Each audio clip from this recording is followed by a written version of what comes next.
জ্বালানি তেলের দাম ও সরবরাহ বাড়লেও তেল পেতে ভোগান্তি কমেনি। এখনো ফিলিং স্টেশনগুলোতে ঘন্টার পর ঘন্টা অপেক্ষা করতে হচ্ছে যানবাহন চালকদের।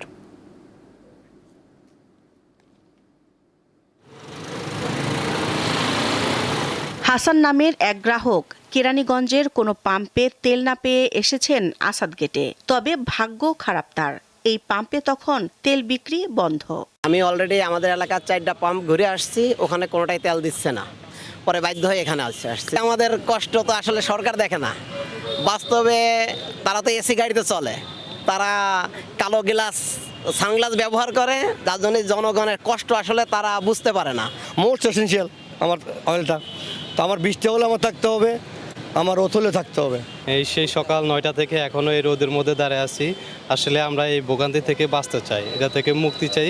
সরকারের পক্ষ থেকে বারবার তেলের সংকট নেই বলা হলেও বাস্তব চিত্র ভিন্ন। শুধু কেরানীগঞ্জের হাসান নন, অনেককেই তীর্থের কাকের মতো অপেক্ষা করতে হয় তেলের জন্য। সংসদে বলতেছে তেলের অভাব নাই, বাস্তব চিত্র একদম রাস্তায় আসলে দেখবেন মানুষের দুর্ভোগটা কেমন, সেটা তো কেউ সরকার তো উপলব্ধি করতেছে না, সরকার দেখতেছে না। ওনার গাড়িতে প্লাকার্ড আছে, উনি যাচ্ছে, উনি ভিআইপি ভাবে তেল নিয়ে যাচ্ছে। তো আমরা ভাই সাধারণ মানুষ, আমাদের সাধারণ চিন্তা ভাবনা করেন। আপনি মন্ত্রী আছেন, আরো 100 বছর থাকেন, আমাদের কোনো সে নাই। সমস্যাটা হচ্ছে আপনি আমাদের সাধারণ মানুষের, আমাদেরকে আপনি সমস্যায় ফেলাচ্ছেন কেন? অনেক অশান্তি লাগতে, অস্থির লাগতেছে, তবুও তো বাধ্য হয়ে তেলের জন্য দাঁড়াই আমরা থাকতেছি, লাইন ধরে আছি।